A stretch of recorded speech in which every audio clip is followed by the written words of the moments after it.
Bien, ahí vamos. Bueno, hoy vamos a continuar con los esquemas temporales que arrancamos la clase pasada, presentándolos, un número grande de esos esquemas. Vimos los no iterativos y los iterativos después sobre el final. Entiendo que todavía no están en esta parte en las clases prácticas, donde terminaron la primera guía en la clase pasada, así que esto lo van a ver recién el martes próximo en las prácticas. Y nosotros vamos a terminar hoy con todo lo que tenga que ver con estos esquemas temporales, y después el otro jueves seguimos con bueno, más cosas construyendo, avanzando sobre esto, donde vamos a usar los esquemas temporales, por supuesto. Bien, bueno, una cosa que habíamos ya charlado en la clase pasada era el tema de la estabilidad, cuando vimos las características de una ecuación diferencial en derivadas parciales, el tema de la consistencia, el error de truncamiento y todo eso. Y habíamos visto que había distintas formas de estudiar la estabilidad de un esquema, de un esquema discreto, ¿no? de la discretización de una ecuación diferencial. Y uno de ellos, que lleva el nombre de von Neumann, o método von Neumann, así, tenía que ver con lo que se define como el factor de amplificación del esquema.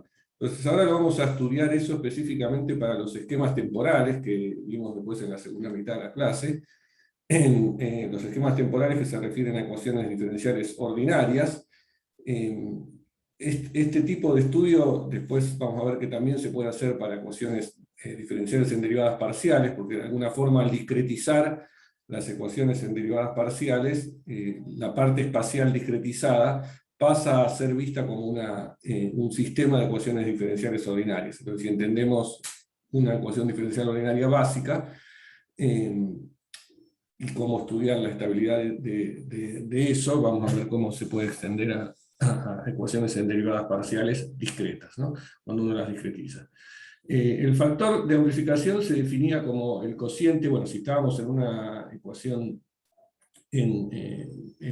diferencial ordinaria, vimos que la forma de escribirla era la derivada de una función del tiempo, que yo estoy usando la letra Q para eso, porque representaba, por ejemplo, algún grado de libertad.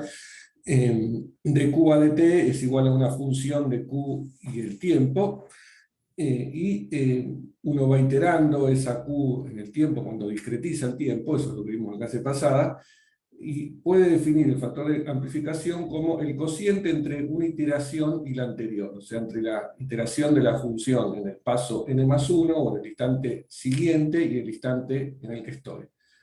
En general, esa Q habíamos dicho que es esa variable, la función que es la incógnita del problema, puede ser una función real, puede ser una función compleja, puede ser un vector, una tira de números, y también puede ser una matriz. Eso va a pasar, por ejemplo, cuando uno trabaje con ecuaciones en derivadas parciales y las discretice. Entonces ese factor de amplificación, bueno, va a ser en principio un número complejo, o sea, pertenece a los complejos.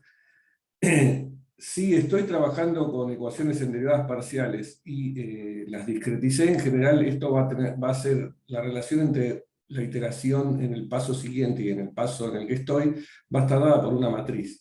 Entonces ahí la estabilidad, para estudiarla, va a tener que ver con algunas propiedades de esa matriz. Pero bueno, para empezar y para ver este tema primero, pensemos que se trata esta Q se trata de alguna función o de un vector, con una tira de distintas funciones que pueden ser reales. Bueno, lo que me va a indicar que si la solución que yo estoy obteniendo numéricamente, al ir iterando, ¿sí?, con alguno de los métodos que vimos en la clase pasada, es estable, es el módulo de este factor de amplificación. ¿Sí? Habíamos visto también esto, creo que lo mencioné cuando hablamos así en genérico de la estabilidad, que haciendo recursivamente la comparación entre la iteración siguiente y la anterior, uno puede relacionar la iteración en el paso n+1 con la iteración con el valor inicial de la función, y aparece entonces ahí ese factor lambda elevado a la n, en donde n es el número de pasos, ¿no? Hay que a veces tener cuidado cuando uno usa esta notación entre qué cosa es elevado y qué cosa es iteración, ¿no? En este caso esto q a la qn+1 es la función q en el paso n+1, mientras que este lambda sí está elevado a la n, ¿no? Porque es repetir varias veces esta relación entre un paso y el paso anterior, ¿no? Entonces uno por el contexto se tiene que dar cuenta que estoy elevando o no. Esto es por la costumbre o la notación de poner los pasos temporales arriba como supraíndices y la discretización espacial como subíndice, que la usamos la clase pasada. Bien, bueno, la condición entonces para que una solución numérica que yo voy obteniendo por iteraciones quede acotada, o sea, no crezca y se vaya a infinito en última instancia, es que el módulo de este lambda sea menor que 1, ¿no? Porque si esto se mantiene menor que 1, lo elevo a la n y va a seguir manteniéndose acotado. Bien, bueno, quería hacer una mención de algo, o sea, esta es la estabilidad, digamos, que tiene que ver con lo que uno esperaría de un esquema numérico cuando itera en el tiempo, y quiere que la solución, digamos, no explote, no se me vaya a infinito, no crezca indefinidamente.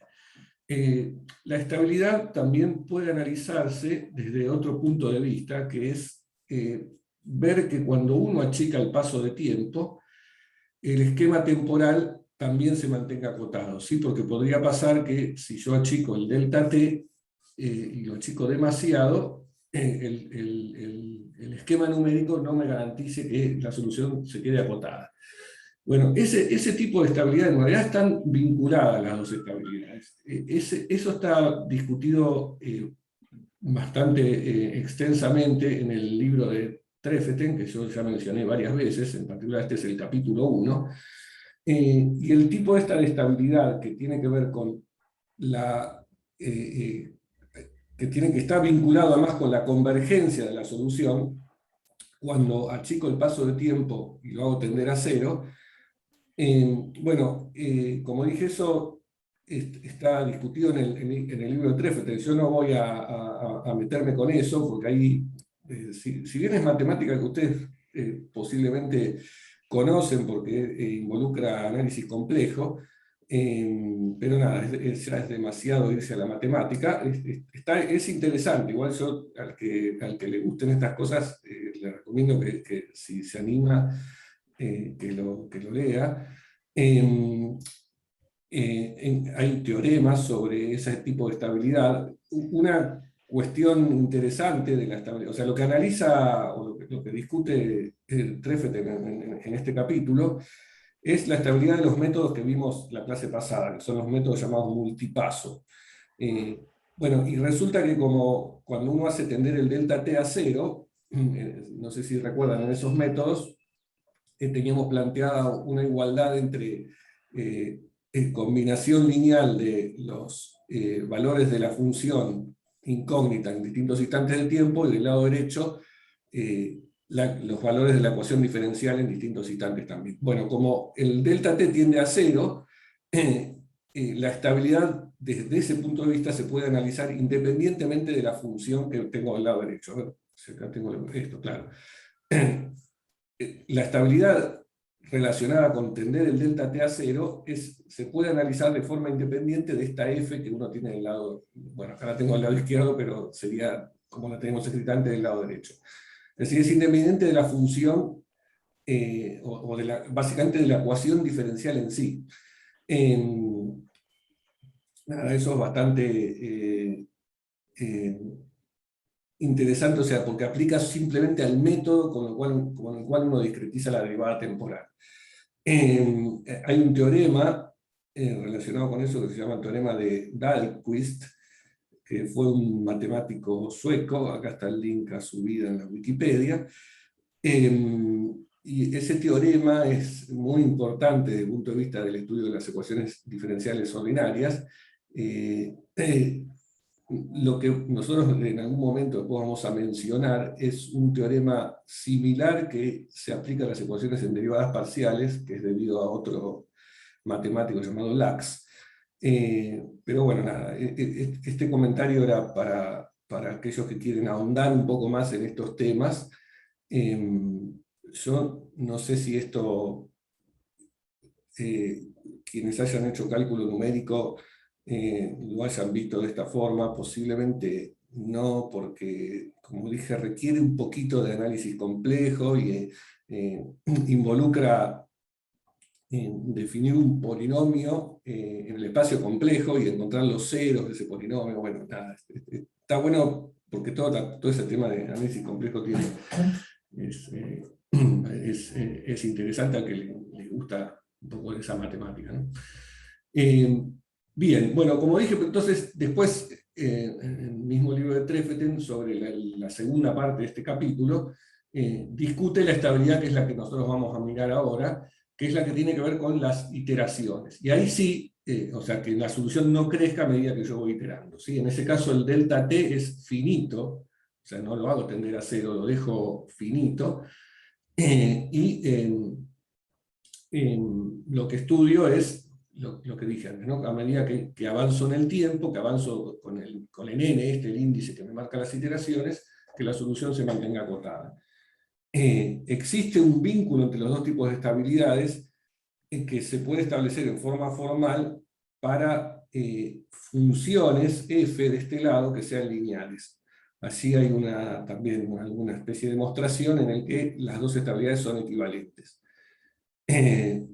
Bien, bueno, porque bueno, claro, cuando uno estudia ese tipo de estabilidad, la que involucra un delta t finito, lo que vamos a ver ahora en los hechos es que el factor ese de amplificación va a depender de la función que uno tiene y del método que uno aplica, o sea, de las dos cosas. Va a depender obviamente de la ecuación diferencial que uno tiene que resolver y del método que aplica, del método numérico que utiliza para resolver esa ecuación diferencial. Entonces, lo que vamos a hacer, y esto es un poco más siguiendo el otro libro que mencioné ya varias veces, que es el de Randall, vamos a seguir ese camino, un poco más sencillo, y lo que vamos a hacer es, en primer lugar, aplicar este análisis de estabilidad a dos casos de ecuaciones típicas que aparecen en forma muy frecuente y que después lo que vamos a ver es que en alguna medida uno puede aproximar cualquier problema a este tipo de ecuaciones, porque lo que hace es linealizar la función que tiene el lado derecho. Por supuesto, ese análisis es lo que se llama un análisis lineal de estabilidad, y es lo más que uno puede llegar normalmente en los problemas, cuando se encuentra con los problemas reales. Es tratar de hacer un análisis lineal de estabilidad, conformándose con que si la ecuación, el método, perdón, numérico que yo propongo es estable, aunque sea para la versión lineal del problema, bueno, por lo menos tengo eso garantizado. No es condición suficiente para que sea estable el problema no lineal, por supuesto, pero sí es necesaria. O sea, que si ya no es estable desde el punto de vista, cuando uno linealiza, no lo va a hacer mucho más en el caso no lineal. Bien, entonces, veamos, como dije entonces, algunos ejemplos, los dos ejemplos canónicos, digamos, de qué casos de ecuaciones diferenciales uno tiene, y uno de ellos, el primero que vamos a estudiar un poco más en detalle, es el conocido como la ecuación de oscilación, en el que esa función de Q es proporcional a Q a través de un número imaginario puro, y omega Q, donde esta omega es alguna frecuencia, ¿no? O sea, la ecuación de oscilación está caracterizada por esta ecuación de Q a de t igual a un número imaginario puro por Q. Bueno, ¿dónde aparece, por ejemplo, esto en ecuaciones en derivadas parciales? ¿No? PDE, acuérdense que eran las siglas de ecuaciones en derivadas parciales en inglés. Bueno, un ejemplo en donde aparece es en los términos advectivos que uno puede tener en una ecuación diferencial en derivadas parciales, que tienen que ver con ondas también, con propagación de algo. Sí, fíjense, si uno tiene esta ecuación, ¿no? Que es una ecuación de tipo advectivo, y que involucra una propagación de algo con velocidad v, donde esta v es una constante. Si yo propongo un modo Fourier como solución de esta ecuación, separando el tiempo de la variable espacial, cuando planteo esta propuesta en la ecuación diferencial, lo que me queda es una ecuación de este tipo, ¿no? Exactamente esta ecuación, donde bueno, está involucrado el número de onda del modo que yo estoy viendo, y la velocidad de esta, que es una constante. O sea, queda un número imaginario puro por la función a de t, que pasa a ser la incógnita del problema. Por supuesto, después uno puede plantear una solución general como superposición de estos modos. Pero fíjense entonces que esta estructura salta también en una ecuación diferencial en derivadas parciales cuando uno de alguna forma propone algún método de solución. Bueno, y después hay otros ejemplos que más directos, digamos, de ecuaciones de oscilación que aparecen en materias que ustedes ya vieron. En física 1, por ejemplo, la ecuación del resorte. La ecuación del resorte, que recordemos que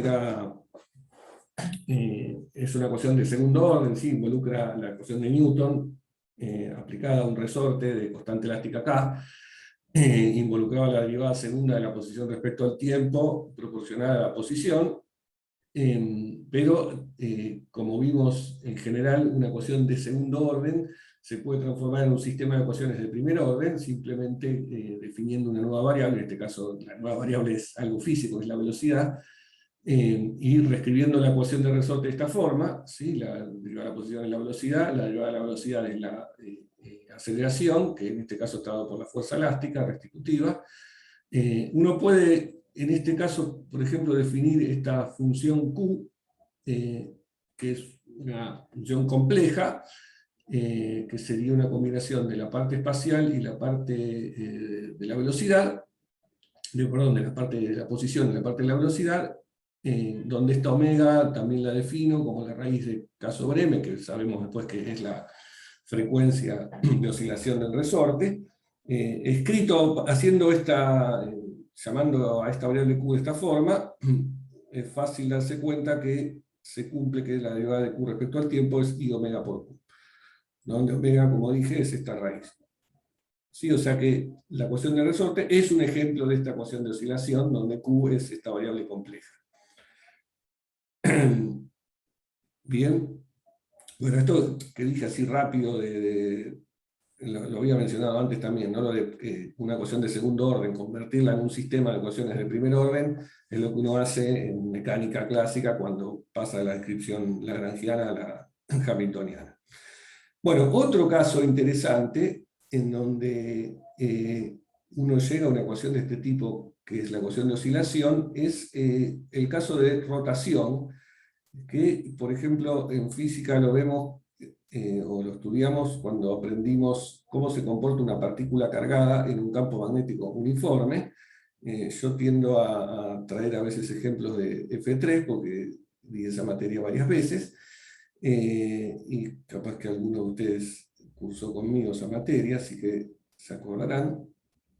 Bien, bueno, si no, igual todos lo saben. La ecuación usando la fuerza de Lorentz aplicada a una partícula cargada que se mueve con velocidad v, y la ecuación de Newton para esa partícula, masa por aceleración, es la fuerza de Lorentz, que si uno considera un caso en el que la velocidad tiene componentes en x y en y, llamémosla u y b, y no tiene componente z, igual sabemos que agregar la componente z no complica nada, porque en z esto no tiene fuerza, así que solamente va a dar un movimiento uniforme. El campo magnético, supongamos lo que va en z, entonces lo que uno obtiene es este par de ecuaciones para la variación de la velocidad, de las componentes de la velocidad, que están acopladas en forma lineal. Una es menos la otra, del otro las aceleraciones, y aparece este factor QV0 sobre M. Bueno, acá hice un lío de notación porque esta Q es la carga, ¿no? Que uno no quiere cambiar la ecuación de la carga, el nombre que le da la carga, así que, pero bueno, se entiende. Esta otra Q que estoy metiendo acá es la Q para transformar la ecuación en una forma de este tipo, ¿no? Llamo Q a una velocidad en el espacio complejo, si quieren, la velocidad en X más en un imaginario Y por la velocidad en Y. Bueno, si uno mira y hace la derivada de esta Q respecto al tiempo, le queda menos I omega Q, donde esta omega es esta otra Q que es la carga, B0 sobre M, ¿sí? Bueno, esto se arreglaría cambiando Q por E, suponiendo que la partícula es un electrón o un ion, no sé. Bueno, lo importante es que, nada, este movimiento de rotación, que sabemos que lo que ocurre aquí es que la velocidad, las dos componentes de la velocidad varían como un coseno y un seno con una cierta frecuencia, por eso hay una oscilación, o sea, es una oscilación en las velocidades. Bueno, esta ecuación de rotación se puede poner también de la misma forma que esta ecuación de oscilación. Bien, bueno, un tercer ejemplo que ya no lo escribí, pero lo menciono, y aparece en atmósfera para la gente, los poquites que vengan de atmósfera, es el caso de Coriolis. Bueno, en física también lo vemos eso, que es el efecto este cuando uno describe un movimiento desde un sistema que está en rotación. Si la rotación es uniforme, también está involucrado, por ejemplo, en la moción de un fluido rotante, aparece esa fuerza de Coriolis, y hay una parte de la ecuación de fluidos que es de esta pinta, digamos, que está involucrada la ecuación de oscilación. Bueno, digamos, lo que estamos haciendo ahora es usando algún ejemplo conocido para estudiar lo que vamos a hacer, ¿no? Todavía no empecé, pero solo fue un preámbulo. Pero lo que vamos a hacer es estudiar la estabilidad de algunos de los métodos que vimos en la clase pasada,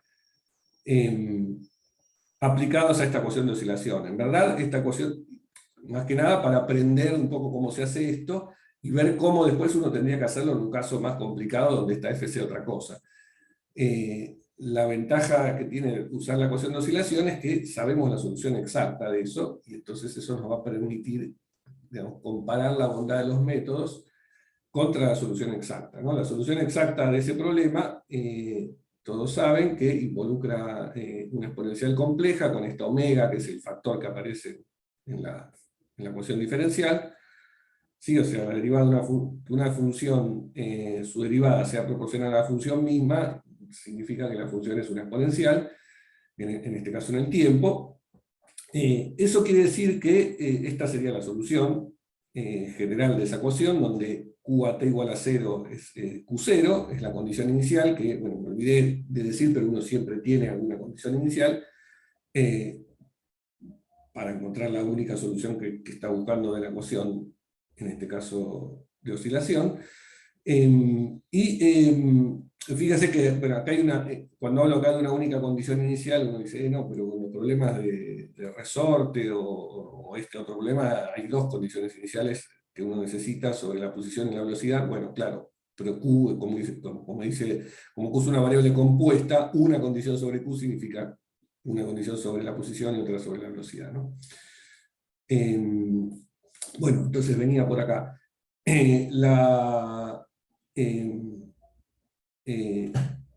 Esta solución exacta cumple lo siguiente, ¿no? Que si yo le aplico a un instante de los discretos, ¿no? Un instante discreto t sub n, que si el espaciado de tiempo lo llamamos delta t, y además supongamos que el espaciado de tiempo es uniforme, ¿sí? que es regular, la grilla temporal.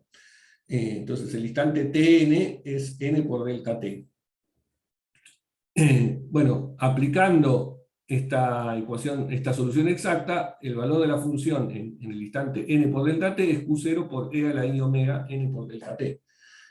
Q en el instante siguiente discretizado va a ser q en evaluado en n más 1 por delta t, y con esta solución exacta me queda esto, e a la i omega n más 1 por delta t, que puedo separar en e a la i omega n por delta t, e a la i omega por t. Mirándolo veo que esto también se puede escribir como q en n delta t, que es esta parte, por este factor e a la i omega delta t. Entonces lo que veo es que para la solución exacta se cumple que el valor de la solución en un paso es igual a este factor lambda e, que es e a la i omega delta t, el tamaño del paso, por el valor de la función en el paso anterior. ¿Sí? Entonces vemos que acá hay un factor de amplificación entre la solución en un paso y la solución en el paso anterior. ¿Sí? Esta sería la solución exacta. Ahora vamos a ver qué pasa cuando uno plantea una solución numérica, que no va a ser necesariamente la exacta. Bueno, este lambda, que es e a la i omega t, e a la i omega delta t, lo que vemos es que su módulo es exactamente igual a 1, ¿sí? Porque el módulo de la exponencial compleja es unitario. La fase que tiene que ver con el ángulo, que tendría que ver con una rotación de esto en el espacio complejo, a medida que va eso, con ese ángulo, es omega delta t. Esa fase también vamos a ver qué pasa numéricamente y si uno se aproxima o no a esa fase. Bien, bueno, entonces tenemos la solución exacta, eso nos va a permitir comparar después en su momento con los métodos numéricos. Bueno, veamos entonces qué pasa con los esquemas numéricos, con algunos de los que vimos en la clase pasada. No lo vamos a hacer con todos, sino, nada, es cansador, pero veámoslo con algunos, para ver cómo uno procede en general. O sea, vamos a ver bastantes, porque cada uno tiene sus cuestiones y sus cosas para comentar. Bien. Bueno, ¿vamos bien hasta ahora con el planteo?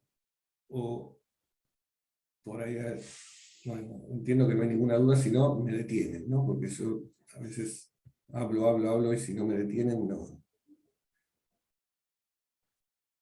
Por el chat o por el micrófono. Bien, todo claro. Bueno, bien, entonces, el primer método que vimos, y el más fácil que uno puede aplicar para discretizar en el tiempo una ecuación, es el método de Euler, o también llamado adelantado, o Euler adelantado, que dice que la función en el paso n más 1 es la función en el paso n más delta t por la función por la f de la ecuación diferencial evaluada en el paso n en el instante n. ¿Sí? Simplemente esto, mirando la ecuación diferencial, es escribir dq de t como qn más 1 menos qn dividido delta t, pasar el delta t para allá multiplicando, y listo. Ese es el método de Euler, sencillo y fácil. Bueno, que vimos ahora en el formalismo de los métodos de esquemas temporales que vimos en la clase pasada, que es un método de primer orden, en cuanto a la precisión, al error global, ¿no? Es un método de primer orden, el error global, es un método que localmente es de segundo orden, porque las contribuciones que nos faltan acá son de orden delta t al cuadrado. Bien, bueno, ¿qué pasa? Para esta ecuación, esta f, ya sabemos cuánto vale, es i omega q, o sea que esto f en qn es i omega q en el paso n, ¿no? Recordemos, este q es en el paso n, no es q elevado a la n, sino q en el paso n. Bueno, este q en el paso n lo saco de factor común y me queda entonces que q en el paso n más 1 es 1 más i omega delta t por q en el paso n. Entonces acá vemos directamente cuál es el factor de amplificación de este esquema para esta ecuación. ¿Sí? Son dos cosas. De este esquema y para esta ecuación el factor de amplificación es 1 más i omega delta t. Bueno, una primera cosa rápida que uno ve es que el módulo de esto, si tomo el módulo al cuadrado, esto es un número complejo, así que su módulo es la suma al cuadrado, es la suma de la parte real al cuadrado a la parte imaginaria al cuadrado, que es esto. Esto me da siempre mayor que 1. No importa cuán chico yo haga el delta t, siempre va a ser mayor que 1. Es decir, esto lo que me dice es que este esquema va a ser inestable. ¿Sí? Y lo que uno dice en la jerga es que es incondicionalmente inestable. ¿Sí? Es un poco raro esto, pero bueno. O sea, explota siempre este método. En un cierto número de iteraciones, tarde o temprano va a explotar. Por supuesto, la tasa con la que va a ir aumentando va a tener que ver con este orden de aproximación que es delta t al cuadrado. Acá, en realidad lambda es de orden delta t, pero, porque esto es lambda al cuadrado, pero nada, es una explosión bastante rápida. Uno a veces, ojo, puede convivir con estos métodos si achica suficientemente el delta t y se conforma con que, bueno, tengo un error, pero esto es fácil de aplicar y sigo con esto y estoy bien. De hecho, vamos a ver que en alguna ecuación diferencial integral parciales alcanza con eso. Bueno, había dicho yo también que había otro tipo, o sea, comparemos en realidad lo que uno compara, o podría comparar es este lambda con el de la solución exacta, ¿sí? Bueno, lo que uno ve rápido es que este lambda de la solución exacta, si hago tender el delta t a 0, el desarrollo en Taylor de la exponencial esta me queda justamente 1 más omega delta t, que es esto que está acá. O sea, cuando delta t tiende a 0, los dos lambdas se parecen. Pero esta sutileza hace que este tenga módulo siempre mayor que 1, mientras que este tenía módulo exactamente 1, y por eso es la solución que no se amplifica, ¿no? Bien, bueno, uno también puede mirar algo relacionado al error, que es lo que se llama el error de fase, porque, bueno, este lambda, así como tiene un módulo, también tiene una fase. ¿Sí? Cualquier número complejo se puede escribir como su módulo por e a la i y su fase, tita. En este caso, la tangente de esta fase tita es el cociente entre la parte imaginaria y la parte real, o sea, es omega delta t.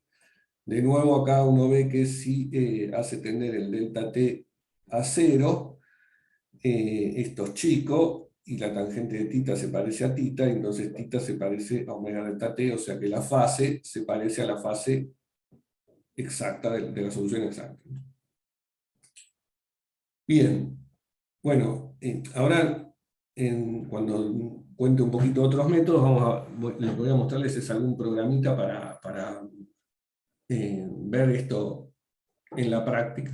Digamos, en la práctica no, acá en la clase teórica, pero para verlo con algún ejemplo y que no quede todo eh, demasiado teórico y abstracto. Si bien la idea es que ustedes en los ejercicios vean todas esas cosas y cuando lo hagan ustedes lo vean un poco más, pero bueno, a veces yo algún ejemplo en la teórica voy a dar para que quede un poco contenido también ahí algún ejemplo. Bien, bueno, entonces esto sería todo para el método de Euler. Lo que uno ve es que es un método inestable para esta ecuación. Es decir, no sería en principio de un uso muy práctico. Bueno, veamos, y yo lo había mencionado, creo, en su momento, otro tipo de métodos, también de varios pasos, que son no iterativos. Por ahora estos métodos que estamos discutiendo son no iterativos. El otro que vimos fue el método atrasado, o el atrasado también se llama, que es implícito, y en el cual el cambio es en el que uno escribe esta aproximación discreta, pero la función que tenía del lado derecho la evalúa en el instante n+1. Lo cual, lo que habíamos comentado, es que esto implicaba despejar de aquí, como esta función es función de q, implicaba despejar de ahí el valor de q en el paso n+1. ¿Sí? Que eso uno lo puede hacer si la f esta es sencilla. Bueno, en este caso la f es sencilla, así que se puede hacer eso fácilmente.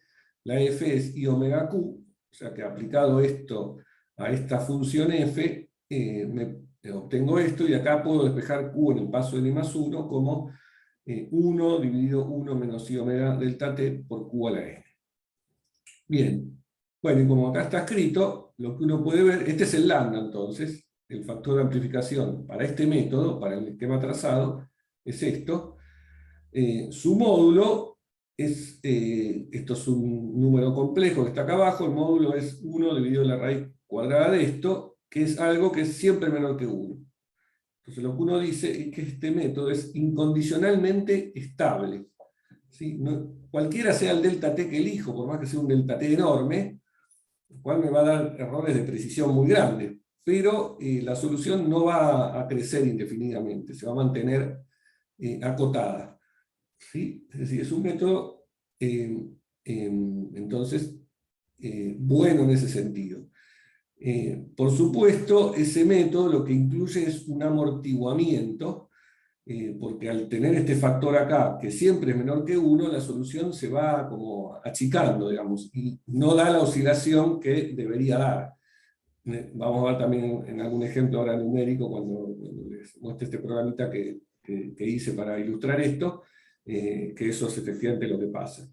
Bueno, en cuanto a la fase, este no tiene mayor problema, pasa lo mismo que antes, la fase es, la tangente de la fase es otra vez omega por delta t, y que cuando delta t tiende a 0, la fase tiende a la fase de la solución exacta.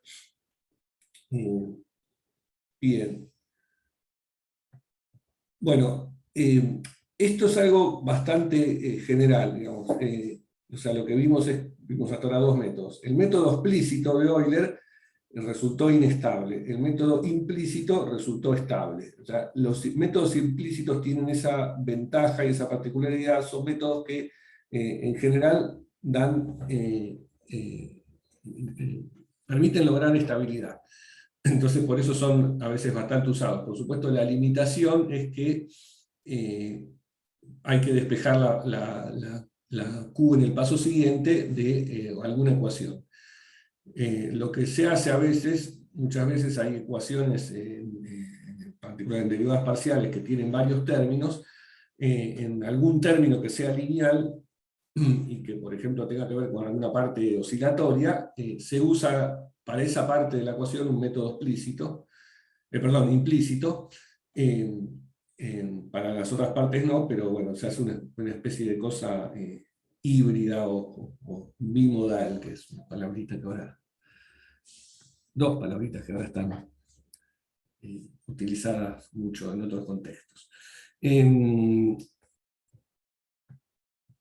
Bien, bueno, otro método más que podemos ver. ¿Sí? Hasta ahora entonces vimos dos métodos y la estabilidad de esos dos. Bueno, el siguiente que vamos a estudiar es el trapezoidal. ¿Sí? El trapezoidal también era un método implícito, solo que porque involucraba a la función en el paso siguiente, pero en vez de poner toda la función en el paso siguiente, ponía un promedio entre la función en el paso siguiente y el paso actual. ¿Sí? Este promedio acá dividido 2 me da eso. Bueno, aplicado a la ecuación esta de oscilación, lo que tengo es esto. De acá también es fácil despejar Q en el paso siguiente, ¿sí? Juntando todo lo que tiene Q en el paso siguiente de un lado y lo que tiene Q en el paso actual del otro, y después despejando de así Q en el paso siguiente de esta forma, de lo cual obtengo que el factor de amplificación lambda es este cociente que está acá, y uno puede tomar el módulo, y lo que pasa es que cuando uno le toma el módulo, obtiene que vale exactamente igual a 1. Entonces, este método, al ser el módulo lambda menor o igual que 1, o sea, es 1, es estable, y es incondicionalmente estable también, porque esto es independiente del delta t que yo estoy tomando. ¿Sí? O sea, la palabra incondicional que estoy usando acá se refiere a que no importa el delta t, no importa el paso temporal que uso, el método es estable o es inestable. Digamos, esto obviamente vamos a ver que después hay algún otro tipo de métodos, hasta ahora ninguno de estos resultó ser de esos, en el que según el valor del delta t el método se mantiene estable o no. Bien, bueno, este entonces está bueno, este método, porque es estable, pero además no tiene amortiguamiento, porque este factor es exactamente igual a 1 como el caso exacto. O sea que solamente incluye algún error de fase que también, bueno, ¿cómo saco el error de fase? Miro la tangente de la fase asociada a este lambda, me da esto, pero de nuevo lo que se puede ver es que esto tiende a omega por delta t, que es la fase real, si el delta t es cada vez más chico. Entonces, si bien puede tener algún pequeño error de fase, es pequeño en general si el delta t es chico, y entonces este es un método bastante bueno para la ecuación de oscilación, o como vimos, bueno, para problemas que involucran advección o alguna rotación, o términos que tengan eso, esa parte de las ecuaciones se puede utilizar este método bueno, que se comporta bastante bien. Bueno, lo que les había dicho es que tengo un programita que hice en esto de Google Colab. Después cuando subo el PDF de esta clase a la página, ahí está el link para este programita que está acá, que está compartido para cualquiera. Bueno, es un programita en Python, que es lo que estamos usando en la materia, que lo que hace es, me pasé rápido el programa, pero no les conté lo que hace, ¿no? Vuelvo a la presentación para decirles lo que hace. El programa lo que hace es resolver este problema de una partícula cargada en un campo magnético uniforme, que como dije es un problema que me gusta y conocido, de F3, y entonces resuelve estas ecuaciones con los tres métodos que vimos hasta ahora, el de Euler adelantado, el de Euler atrasado y el trapezoidal. Bueno, resuelve no solamente para la velocidad, sino también para la posición, a través de agregar dos ecuaciones, que son la derivada de la posición en X respecto al tiempo igual a U, y la derivada de la posición en Y respecto al tiempo igual a V. ¿No? U es la velocidad en X, V es la velocidad en Y, no hay velocidad en Z, el problema es plano.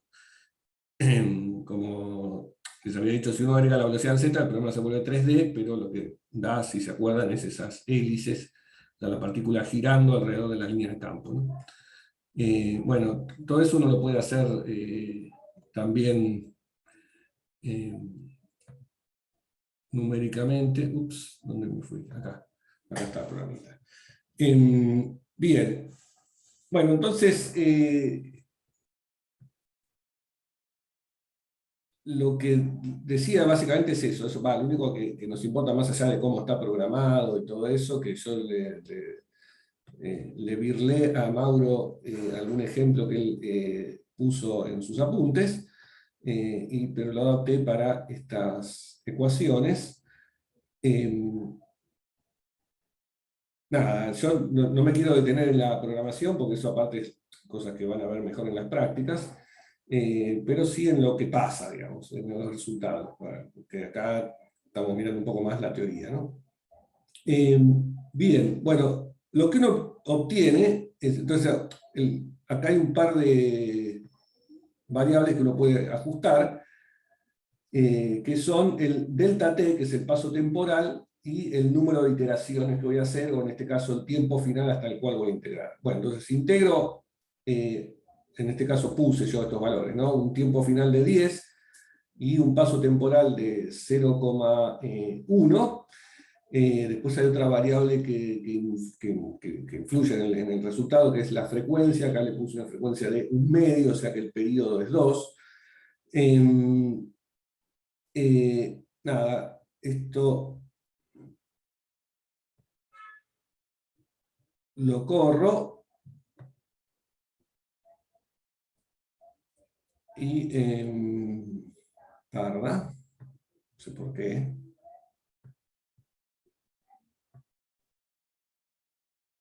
Ahí está. Bueno, acá tienen un primer resultado. Entonces, acá está comparando el método de Euler adelantado, que está acá en azulito, el de Euler atrasado, que es este naranja, y el trapezoidal. En este caso, que no se ve nada, esto no deben hacerlo ustedes cuando escriben publicaciones, y que los labels sean tan chiquititos, pero yo se los cuento. Estoy graficando la componente X de la velocidad en función del tiempo, con la solución exacta, ¿no? La solución exacta, que es un seno en este caso, para las condiciones iniciales que yo puse, da exactamente un seno de la frecuencia. Todo eso se ajusta ahí arriba con la condición inicial y qué sé yo. Pero bueno, lo que se ve entonces es que el método de Euler adelantado, que es el de Euler común, ¿no? Que es inestable, se empieza a apartar ya en t igual a 10 del resultado exacto. El Euler atrasado también se empieza a apartar, aunque lo que vamos a ver que es estable. Por ahora esto no se llega a ver tanto el tema de la estabilidad, solamente se ve este apartamiento, mientras que el trapezoidal sigue bastante pegadito y bien, ¿no? Esto es así que está superpuesto el trapezoidal con el exacto, no solo por las bondades del método, sino porque estoy usando un delta t pequeño, ¿no? Por supuesto, si uno usa un delta t más grande, esto no va a ser tan así. Bueno, lo mismo si uno mira, esto está bueno para ver la estabilidad o no, mirar la trayectoria, que sabemos que la trayectoria de una partícula cargada, esto es en el eje x, en el eje y, son círculos alrededor de algún punto, de algún centro guía. Bueno, esto, la solución exacta es esta, es este círculo bonito. El método de Euler adelantado, o sea, el Euler explícito, ese es el adelantado. El explícito, como vemos, empieza a apartar con tendencia a escaparse, mientras que el Euler atrasado, que es el implícito, que sabemos que es estable, se empieza a amortiguar. Bueno, esto se ve más patente cuando uno aumenta el número de iteraciones, o sea, avanza más en el tiempo, que es justamente el tipo de estabilidad que estamos viendo, ¿no? Entonces lo vamos a correr. Y veamos qué pasó. Bueno, se me fue de escala el gráfico primero, pero lo que se ve es que la solución exacta es esta que está en verde, que sigue superpuesta al método trapezoidal, o sea, el método trapezoidal va súper bien. El esquema explícito, que era el de Euler, de una, lo que se ve es que empieza a amplificarse y se va de escala ya, y cada vez va a ser peor, o sea, es inestable. Mientras que el otro, el Euler implícito, es estable, pero se amortigua, o sea que se va demasiado de lo que yo quiero. Bueno, y en la trayectoria esto se ve bien clarito. La solución exacta es esta que quedó acá, en esta escala medio chiquitita, pero quedó este círculo. El trapezoidal sigue comportándose bien, mientras que el explícito es este azul, la partícula se fue a los caños, y el implícito, la partícula se amortiguó y se va a ir yendo para el centro. O sea, ninguno de los dos de Euler de primer orden son métodos buenos para este problema. El trapezoidal anda bastante bien, al menos con este delta t. Bueno, el programita, como dije, está ahí para que, si quieren jugar, pueden seguir haciéndolo, cambiando el delta t, viendo qué pasa, pero como vimos, estos tres métodos son los tres, no dependen en el fondo, la estabilidad o no depende del delta t. Lo que sí va a depender del delta t es la precisión, y como dije, si uno agranda demasiado el paso temporal, el trapezoidal también se va a empezar a ensuciar. Bien. Bueno.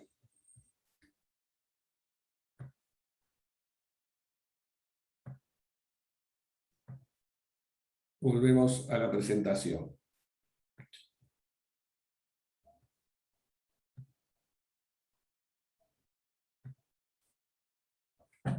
Bien.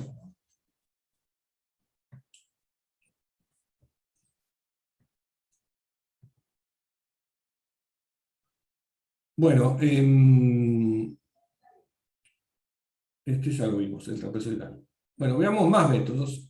Veamos un poco ahora algunos del tipo iterativo. ¿Por qué quiero contarles los iterativos? Bueno, porque los iterativos se usan mucho en las ecuaciones en derivadas parciales, así que está bueno ver algunas de sus propiedades.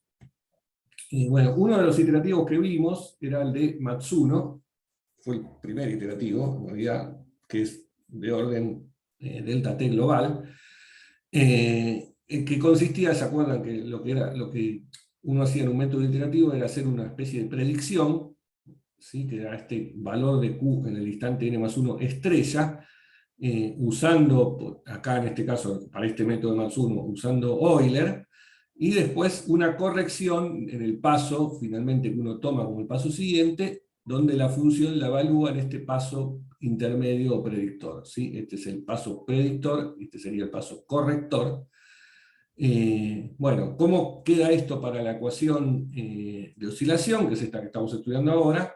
Bueno, queda así: el paso predictor, reemplazo acá f por i omega q, o sea, queda esto, esta q en el paso predictor es proporcional a la q en el paso n, y después el paso corrector, bueno, aplico esto, y lo que me queda es especie de cosa larga que tengo acá, pero que todo este corchete que aparece acá es lo que pasa a ser este lambda, el factor de amplificación, que relaciona la iteración en el paso n más 1 con la iteración en el paso n. Este lambda entonces es esto, que desarrollándolo un poco queda esta expresión. Su módulo, esto es un número complejo, otra vez entonces su módulo al cuadrado, la parte real más la parte imaginaria, queda esto, que se puede simplificar un poquito, no mucho, pero lo que me queda es esto que está acá. Entonces lo que acá se puede ver es que el módulo de lambda, según sea el valor de omega por delta t, uno se encuentra con distintas situaciones. Si omega por delta t es exactamente igual a 1, entonces el módulo de lambda es igual a 1. O sea, esto me ajusta justo con lo que uno esperaría de una buena solución. Si si omega por delta t es mayor que 1, entonces ahí el módulo de lambda vale mayor que 1 y el método pasa a ser inestable. Y el último caso, si omega por delta t es menor que 1, el módulo lambda es menor que 1 y el método es estable. Entonces, lo que uno concluye es que este método es estable siempre y cuando omega por delta t sea menor o igual que 1 o delta t sea menor o igual que 1 sobre W. Este método entonces se dice que es condicionalmente estable, o sea, depende del delta t que use. Y fíjense que lo que pasa entonces es que uno tiene que elegir un paso de tiempo, de integración temporal, que sea más chico que el periodo de la oscilación involucrada, ¿no? Porque omega era la frecuencia, que es lo que aparece proporcional a la función en la ecuación diferencial. Entonces lo que uno ve es que, y es algo que tiene algún sentido físico, que es que me conviene, digamos, igual uno es algo que podría suponer de antemano, que cuando quiere resolver algo que tenga que ver con una oscilación, mejor que tome el paso temporal más chico que el periodo, porque si no me estoy perdiendo todo el movimiento, ¿no? Salvo que por alguna razón quiere ignorar ese periodo de rotación si se trata de algún movimiento compuesto, en el que además superpuesta a la rotación hay una deriva o algo así. Pero por lo general, si uno quiere resolver bien la rotación, siempre tiene que elegir el paso temporal más chico que el periodo, ¿no? Y en general, para resolverla bien, por lo menos 10 veces más chico, un orden de magnitud más chico. Bueno, acá lo que vemos es que eso que es razonable para que uno pueda resolver en cuanto a la precisión del método, ¿sí? Para resolver bien el movimiento, también en este método salta por el lado de la estabilidad. Eso va a pasar, después vamos a ver otras situaciones donde, digamos, mismo la física del problema me canta algo de la estabilidad. Bueno, bien, nada, eso termina el análisis para este método. Acá pregunta Juan, y no importa el punto de prueba que utilices Q asterisco, la estabilidad solo depende de delta t. Sí, ojo que con este método yo ya estoy diciendo que el punto de prueba que estoy utilizando es un paso delta t, ¿no? Justo. Pero sí, nada, ahora justo veamos qué pasa en otro esquema iterativo muy, muy conocido y muy utilizado, que sería el de Runge-Kutta, en donde usamos un medio paso en vez de un paso entero. Entonces justamente eso es lo que seguía. Veamos la estabilidad ahora del Runge-Kutta de orden 2, que es uno de los métodos más utilizados en ecuaciones en derivadas parciales. De hecho, en los códigos de fluidos que tenemos nosotros en el grupo usamos ese método. Pero bueno, veamos un poco la estabilidad, que es algo que capaz que uno nunca se detuvo a mirar, ¿no? Bien, bueno, el método Runge-Kutta, recordemos que consistía en cambiar respecto al método Matsuno, en vez de hacer un paso entero, hacer un medio paso. Llamo Qn más un medio asterisco a Qnn más este medio paso, y la función del lado derecho va a dar el paso n, y después ese es el paso predictor, y el paso corrector es Qnn más 1, ahora usando ese punto medio, evalúo la función en ese punto medio, pero multiplicada por el delta t. Bien, aplicado esto a la ecuación de oscilación, ¿qué queda? Bueno, el medio paso es simplemente usar ese medio paso, esto es I omega por Qn, saco del factor común este Qn, y me queda esto, y después el paso completo, bueno, otra vez, parecido a lo que pasaba en Matsuno, se me juntan varios términos, al final me queda una cosa medio larga, que es este lambda, y lambda entonces pasa a ser esto, 1 más I omega delta t menos omega cuadrado delta t al cuadrado sobre 2. Bueno, fíjense lo que pasa si le tomo el módulo lambda, en particular hago el módulo al cuadrado, que es más fácil, para no hacer ninguna raíz. Me queda la parte imaginaria al cuadrado, perdón, la parte real al cuadrado, que es esto, y la parte imaginaria al cuadrado, que es esto. Desarrollándolo un poco, este binomio cuadrado, hay algún término que se va, en particular el doble producto se va con esto, y lo que me queda es esto, que es siempre mayor que 1. O sea, este método, que es muy utilizado, es en el fondo incondicionalmente inestable. Es decir, no importa el delta t, va a ser siempre mayor que 1, a la larga va a terminar explotando. ¿Sí? Aunque con una salvedad, o sea, la tasa con la que crece es chica, ¿sí? Comparada con la inestabilidad que vimos antes en el método de Euler, explícito, la inestabilidad ahí crecía con delta t al cuadrado. En realidad, la inestabilidad, perdón, para decirlo mejor, la inestabilidad en aquel problema crecía con delta t, porque acá tengo que tomar raíz cuadrada, ¿no? Para el factor de amplificación, raíz cuadrada acá me va a involucrar un delta t al cuadrado. O sea, la inestabilidad acá va a crecer con orden 2, correspondiendo al orden del método.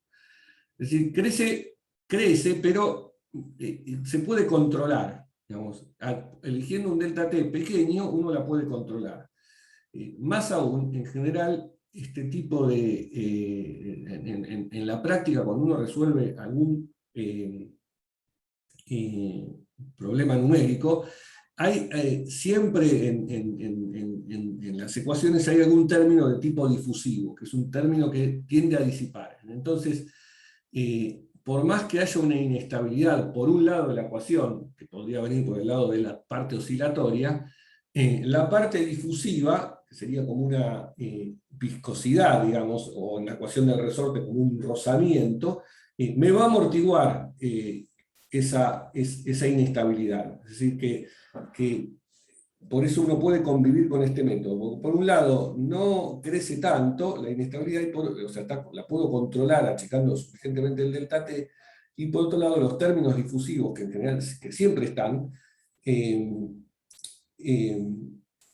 me la aplacan, ¿no? Porque eso es lo que hace una difusión, me la frena. O sea, si uno hubiese hecho el análisis de estabilidad para la ecuación del resorte, pero con rozamiento, ahí el método Runge-Kutta no va a dar incondicionalmente inestable. Bien, bueno, entonces de nuevo acá para comparar estos dos métodos iterativos, ¿sí? Uno vimos que resultaba condicionalmente estable, que era el de Matsuno, y otro incondicionalmente inestable, que es el de Runge-Kutta. Tengo otro programita parecido al anterior, pero cambiando los métodos nada más. Lo separé, digamos, para que no ensuciar tanto un mismo gráfico con un montón de esquemas, y para comparar los iterativos, que son de este tipo, los dos que vimos, aparte. Eso sí. Bueno, el problema es el mismo, ¿no? El problema físico es la partícula cargada en un campo magnético, así que, de nuevo, bueno, el problema es muy similar, solo que lo que cambian son los métodos más abajo.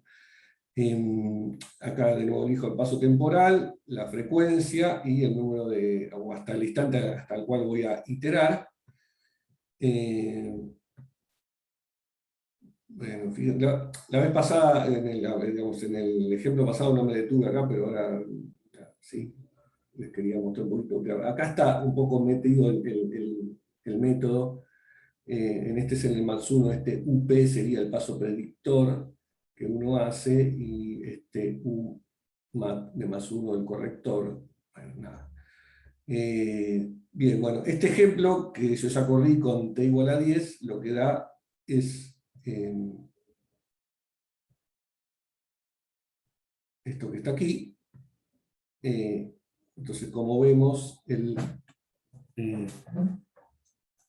Matsuno se aparta un poquito de la solución hasta este instante. La solución exacta es otra vez la punteada. El Runge-Kutta, que ahora está en color naranja, se mantiene bastante bien. ¿Por qué? Bueno, porque la precisión del Runge-Kutta es un orden de magnitud mayor que la de +1, así que se comporta mejor en cuanto a eso. Y no se llega a ver ninguna inestabilidad acá con el Runge-Kutta, al menos con este delta T. Y lo mismo para en cuanto a la posición, a la trayectoria. El de +1 lo que sí se empieza a ver es que tiene algún amortiguamiento, ¿sí? ¿Por qué tiene un amortiguamiento? Bueno, lo que vimos es que es condicionalmente estable, es decir, que el módulo del factor de amplificación es menor que 1, pero es menor que 1, y entonces eso hace que se vaya amortiguando, ¿sí? Como pasaba en el Euler implícito que vimos en el otro programa. Bueno, agrandemos ahora el tiempo, a ver qué pasa.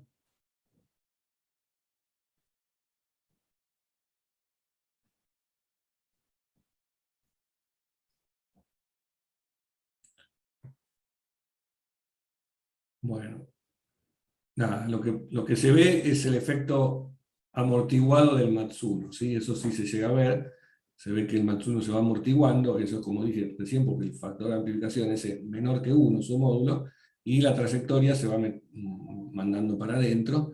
El Runge-Kutta sigue andando súper bien, ¿sí? Aunque sabemos que a la larga va a terminar explotando, pero no a este instante de tiempo. La otra cosa que puedo hacer para ver que las cosas se enturbian es cambiar el paso temporal. Qué sé yo, a ver, veamos si pongo un paso temporal 0,5, no sé, medio sanguando. Sí, que dicho sea paso, fíjense que el +1 también tenía que ver con la 1 sobre omega, o sea que acá sí, estaría en un caso Borger. Ya está, se murió. Bueno, ven, ahí ya el Runge-Kutta se embromó un poco, ¿no? Porque empezó bueno, la trayectoria también, pero lentamente, o sea, no es tan explosiva la, la inestabilidad como la habíamos visto si era en el Euler explícito. Acá Juan pregunta, ¿cómo sale Runge-Kutta contra trapezoide? Bueno, acá se ve un poco eso, y lo pueden hacer ustedes si quieren, si tienen ganas, combinar los dos códigos y compararlos, pero para esta ecuación, para la ecuación de oscilación, el trapezoide es mejor. O sea, ¿por qué? Porque no es... el Runge-Kutta, si bien la inestabilidad es lenta, es inestable, ¿sí? Y bueno, el trapezoide, o sea, lo que va a pasar es que el trapezoide, ojo, también si yo tomo un delta T grande, se me va a desfasar la solución de la exacta. Pero se va a quedar estable igual. Mientras que el Runge-Kutta va a pasa esto, ¿no? Es decir, no sé, no quiero ser injusto con el Runge-Kutta, me parece que ambos funcionan bien, porque uno lo que tiene que hacer es tomar un delta T pequeño, y listo. No, Eh, pero bueno, qué sé yo, hay problemas en donde uno tiene que integrar durante tiempos muy largos, ver mucho a la partícula, por ejemplo, girando a la vez que se va moviendo, y ahí hay que tener un poquito de cuidado con el runge Kuta porque puede pasar eso eh, que estamos viendo. De nuevo, como siempre, hay alguna disipación, eh, eso puede no ser grave.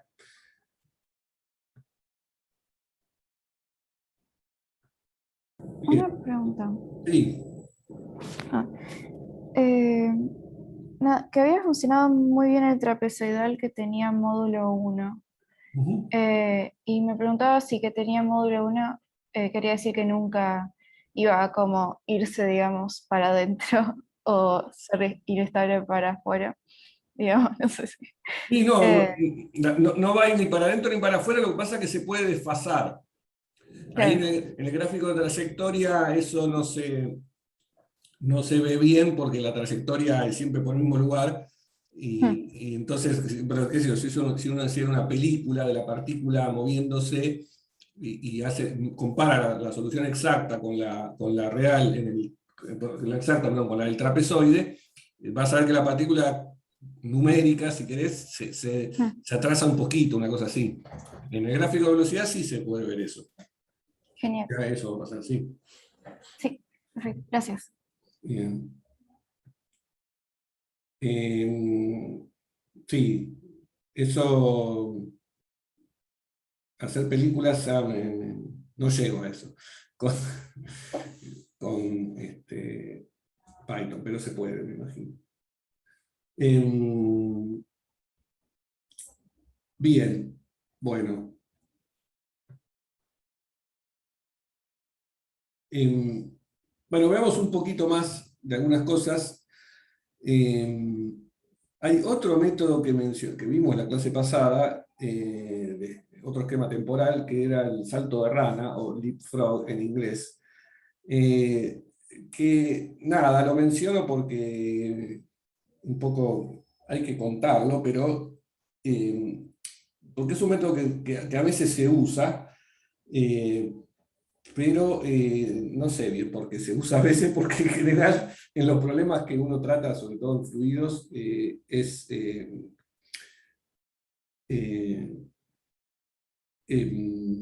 no es muy bueno. Pero bueno, mencionémoslo como un ejemplo de cómo a veces los esquemas multinivel pueden tener problemas. Eh, eh, y bien, o sea, sí, y va a servir, digamos, un poco ver las malas propiedades de este método para compararlas con otro método que sí se utiliza, que es el de Adam Bashford, que también lo mencionaba en la clase pasada. Ese sí se usa a veces en las ecuaciones en fluidos, en lugar del Runge-Kutta, y cómo ese método de alguna forma corrige una cuestión que aparece en este esquema del salto de rana. Entonces, es un método que uno lo ve, o de hecho así está contado también en los libros, y en el libro de Rana en particular, como algo, fíjense qué malo que es este método. Entonces uno dice, bueno, ¿para qué me lo contaron? Pero bueno. El método del salto de rana consistía en lo siguiente: era un método de 3 niveles, o sea, involucraba el paso n+1, el paso n-1 y el paso n, y de esta forma, ¿sí? Básicamente uno aproximaba la derivada temporal por una derivada centrada en el tiempo, entonces acá aparecía un 2 delta t, que estaba acá dividiendo, lo pasa por el otro lado, y f la evalúo en el paso n. ¿Sí? Es un método explícito, en donde además, como vimos, uno necesita siempre en el primer paso usar algún otro método, porque en el primer paso no tengo los 3 niveles, ¿no? Si empecé desde Q0, no tengo un Q en el instante -1, el Q0 sería mi condición inicial, y no conozco qué pasa antes de la condición inicial. Entonces, para el primer paso siempre hay que hacer en la la práctica, ¿no? Cuando uno quiere usar este método, hacer un Euler sencillo, y después ahí sí, una vez que tengo el Q0 y el Q1, seguir.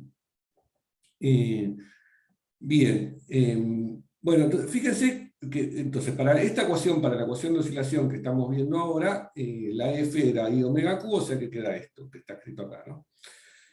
Fíjense un caso, una cosa curiosa que pasa ya y que nos marca las malas propiedades que tiene este esquema para la ecuación de oscilación, ¿no? Supónganse que estoy en un caso donde, muy especial, que es donde omega vale 0.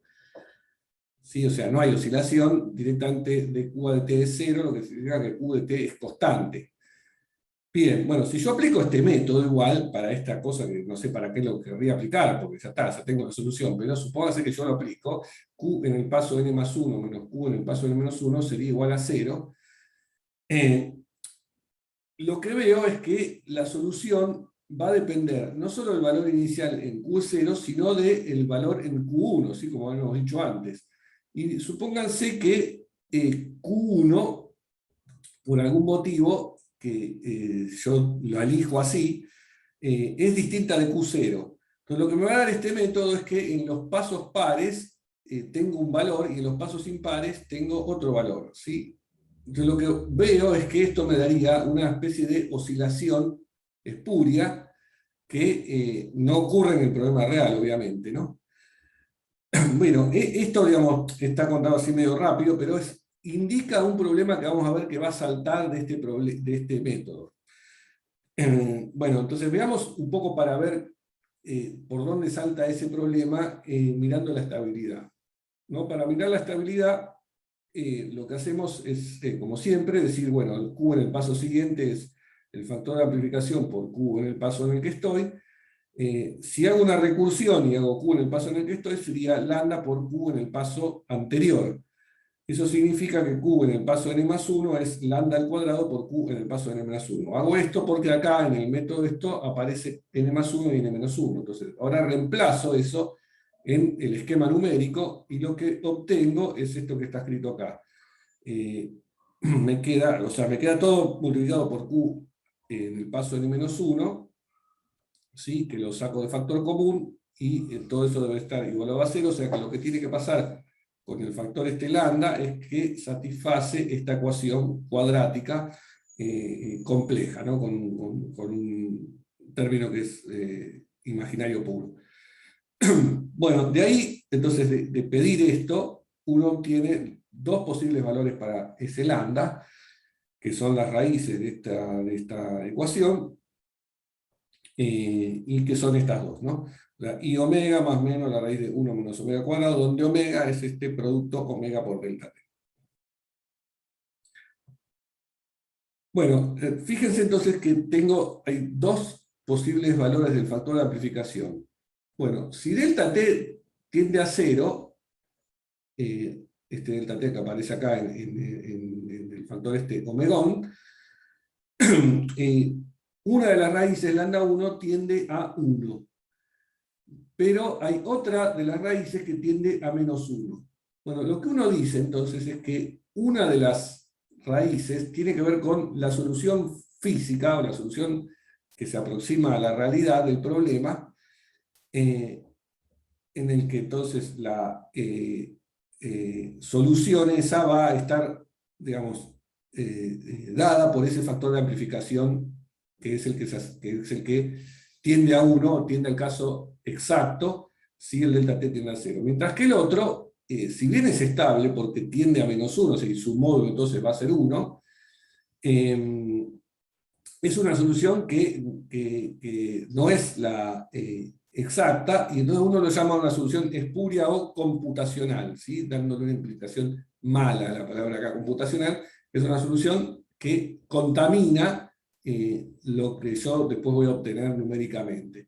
¿Sí? Porque en general la solución numérica va a ser una combinación lineal de las dos soluciones, y el resultado que voy a obtener al ir iterando va a depender de cómo elijamos Q0 y Q1, que son el paso, la condición inicial y el paso siguiente, ¿sí? Que yo necesariamente tengo que establecer en este método de salto de rana para poder seguir avanzando.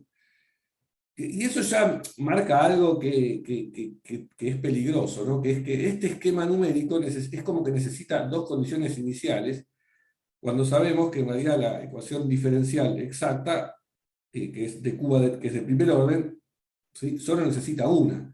¿Sí? Recordemos este asunto de que cuando yo paso un sistema, una ecuación de segundo orden, como sería la del resorte, a primero me queda un sistema, entonces uno dice, no, eran dos condiciones iniciales, no, lo que dije antes, ¿no? Que en realidad es una sola en Q, en la variable compleja x menos ib sobre w. Bueno, pero claro, entonces lo que digo es que la ecuación de primer orden diferencial necesita una sola condición inicial y este método es como que necesita dos. Entonces ahí ya hay algo que a uno le suena mal. Bueno, tiene que ver con esta parte espuria de la solución que uno quisiera matar. Bien, bueno, para ver la estabilidad, entonces, veamos las distintas situaciones en las que me puedo encontrar. Bueno, si omega por delta t es menor que 1, ¿sí? Entonces el módulo de este omegón, que lo había definido como omega por delta t, va a ser menor que 1. Por lo tanto, la raíz de 1 menos omega cuadrado va a pertenecer a los reales. ¿Y a qué viene esto? A que las dos posibles valores del factor de amplificación tenían que ver con esto. Entonces, si esto ya sé que es real, el módulo de omega al cuadrado, que es un complejo, me va a dar 1. En ese caso, porque saco el módulo de, digamos, la parte imaginaria al cuadrado más la parte real al cuadrado, en ese caso me da 1. O sea, que en el caso en el que omega por delta t sea menor que 1, lo que obtengo es que las dos raíces tienen módulo igual a 1, es decir, que los dos modos son estables, el físico y el espurio computacional.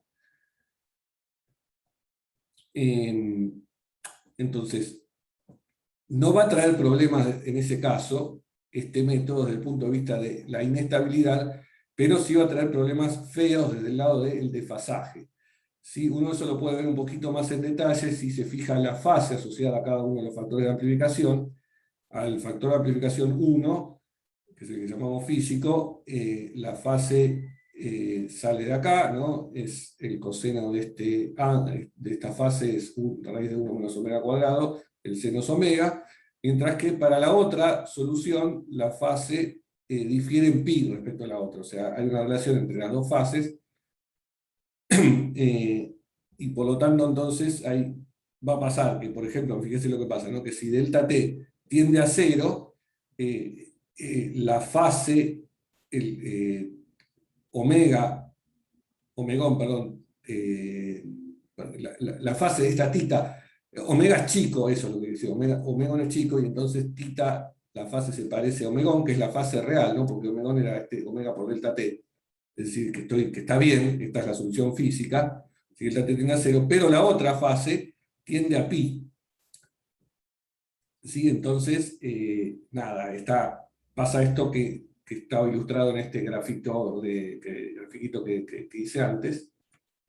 ¿Sí? La solución espuria tiene esta oscilación. Entonces, como dije, hay dos soluciones, una se comporta bien, la otra se comporta mal, y cuál de las dos sobrevive, bueno, depende de la elección que haga yo de Q0 y Q1. Por supuesto, uno puede hacer alguna elección sabia de Q1 para que esto se anule, y entonces la solución computacional en los papeles se anularía. El problema es que en los códigos numéricos uno siempre tiene errores intrínsecos que tiene la máquina, errores de redondeo, que hacen que no pueda garantizar que esto se mantenga siempre cero, y entonces la solución de esta estudia en algún momento aparece por el método, y empiezo a tener estos problemas graves de desfasaje. Bien, bueno, eso sería entonces, en el caso este, que sería el más razonable de utilizar, que es lo que habíamos dicho antes, ¿no? Que el paso temporal sea más chico que el periodo. Uno tiene un modo estable perdón, los dos modos son estables, pero uno introduce mucho error de fase. En el caso en el que omega por delta t sea exactamente igual a 1, ahí de nuevo da estable los dos métodos, pero el desfasaje es horrible. Las dos soluciones tienen muy mal comportamiento de fase, y después el último caso, que sería que omega por delta t sea mayor que 1, ahí da que alguno de los dos modos es inestable, o sea que la solución va a explotar. O sea que el método en general es condicionalmente estable, depende del valor de delta t, pero aún así, incluso dentro de los casos estables, ocurre este efecto, digamos, de desfasaje feo. Bien, bueno, uno esto lo puede corregir con, en el método de Adam Bashford, de orden 2, que también es un método donde están involucrados tres niveles, n+1, n y n-1, pero bueno, es un método de orden, sí, el otro también es de orden delta t al cuadrado, pero este método se comporta mejor en cuanto a el error de fase y la estabilidad. Porque lo que pasa es lo siguiente, ¿no? Si uno analiza la estabilidad de esto, igual que hicimos antes, hace esta recursión para n+1, n y n-1, le queda una ecuación cuadrática para el factor de amplificación, y acá las dos raíces una tiende a 1 si omega tiende a 0, la otra tiende a 0 si omega tiende a 0. Es decir que el modo computacional está amortiguado, ¿sí? Porque la solución lambda 2 es más chica que 1 y además tiende a 0. Entonces ese modo espurio de alguna forma en este método queda aplacado. El modo físico, este que tiende a 1, en realidad tiende a 1 por arriba, o sea, si uno hace la cuenta de esto, para el caso límite en el que omegón sea muy chiquitito, le queda que el módulo de lambda 1 es 1 más omega cuadrado sobre 8, o sea que es siempre mayor que 1, es decir que es inestable este método, igual que pasaba con el Runge-Kutta, muy parecido el comportamiento, pero también se puede mantener acotado o chico, ¿no? Entonces es un método que a veces que es utilizado en los códigos, en ecuaciones en derivadas parciales, en particular en los códigos de fluidos se usa a veces. Bien.